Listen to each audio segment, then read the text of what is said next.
Komisi Pemberantasan Korupsi mendalami kepemilikan aset tanah milik anggota DPR RI Anwar Sadat terkait kasus dugaan korupsi pengurusan dana hibah untuk Pokmas dari APBD Provinsi Jawa Timur 2019 hingga 2022. Hal tersebut didalami KPK dalam pemeriksaan 3 saksi, yaitu Kusnadi selaku karyawan swasta, Sumantri selaku petani, dan Teguh Pambudi selaku notaris.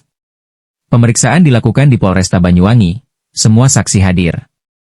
Saksi didalami terkait dengan kepemilikan dan jual beli aset tanah yang diduga milik tersangka Anwar Sadat, kata juru bicara KPK Budi Prasetyo, dalam keterangannya. KPK sebelumnya menyita 3 bidang tanah dan bangunan yang berlokasi di Surabaya, serta 1 unit apartemen di Malang milik anggota DPR RI Anwar Sadat, senilai 8,1 miliar rupiah pada 8 Januari 2025.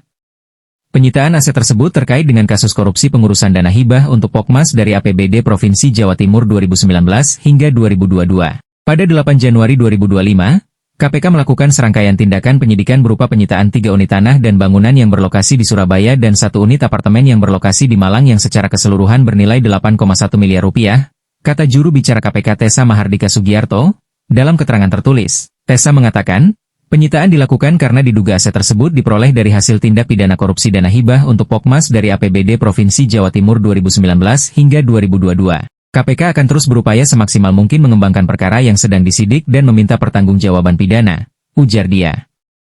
KPK telah menetapkan 21 orang tersangka dalam kasus dugaan suap alokasi dana hibah pemerintah Provinsi Jawa Timur. Perkara ini merupakan pengembangan dari kasus suap alokasi dana hibah yang diusulkan melalui pokok pikiran dari kelompok masyarakat. Dalam sprindik tersebut KPK telah menetapkan 21 tersangka, yaitu 4 tersangka penerima dan 17 lainnya sebagai tersangka pemberi, kata Tessa. Saat ditemui awak media di Gedung Merah Putih KPK, Jakarta, Tessa mengatakan, 3 dari 4 tersangka penerima itu merupakan penyelenggara negara. Sementara, 1 orang lainnya merupakan staf penyelenggara negara tersebut. Adapun dari 17 tersangka pemberi suap, sebanyak 15 diantaranya merupakan pihak swasta, sementara 2 orang lainnya adalah penyelenggara negara. Gimana tanggapan kalian semua? Silahkan berkomentar.